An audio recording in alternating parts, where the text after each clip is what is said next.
Gosoota WhatsAppii yeroo ammaan tanaa jiran hunda caalee egaa kan argamu kan jedhamu WhatsAppii isa diimaa kana. WhatsAppiin kun bu'aa baay'ee of keessaa qaba. Bizinesoota garaagaraa irratti illee hojjechuu dandeessanii haaluma amma argitan kanaan haala kanaan gold setting akka jiru kana gadda godhan akkasuma waan isjilaa haqamee waan gaafa bilbilee isjilaa badillee baakaap godhachuu dandeessanii istoorii waan haasawaa turtanii. Ergasii haala kanaan akkuma amma argaa jirtan TikTok irrattis walqunnamsiiftanii FB irrattis sooshaal miidiyaa keessanii walqunnamsiiftanii wantoota akka daldalaatti qabdan asirratti hojjechuu ni dandeessan. Tole WhatsAppiin kun hedduu bareedaa akkuma WhatsAppii kaanii banachuu dandeessanii bilbiluma keessaniin banama waan ta'eef itti fayyadamaa. Aappiin kun garuu Play Store irra hin jiru.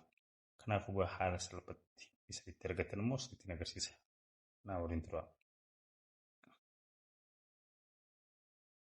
Haala kanaan Google Chrome keessa dhufne findjob25.com jennee erga barreeffanne haala kanaan search godhanna.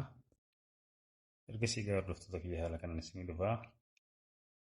findjob25.com jedhamuun ergasii yeroo tokko gattuutanii haala kanaan websaayitiin kun isinii dhufaa. Ergasii iddoo search baringii kanarratti immoo waa fi taa jettanii barreeffatanii search godhattan.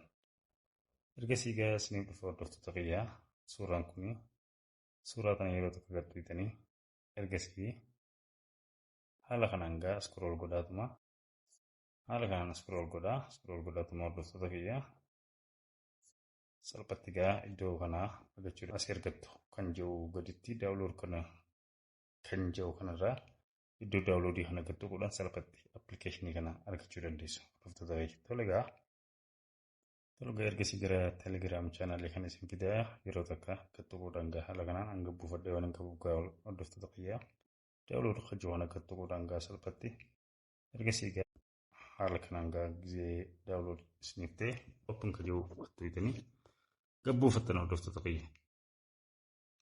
Ergasii itti aansuudhaan hordoftoota kiyya erga gabbuufattan haaluma WhatsAppii kan itti buufattan kanarraa illee buufattanii ittiin banattanii itti fayyadamtanii hojjetii keessan ittiin tursiifachuu dandeessanii bizinesoota keessan ittiin fayyadamuu dandeessu waan ta'eef yeroo gaarii qabaddaadhaa turtii gaarii namoonni baay'een akka irraa fayyadamu immoo laakii faavoritis godhuun dagatinaadha.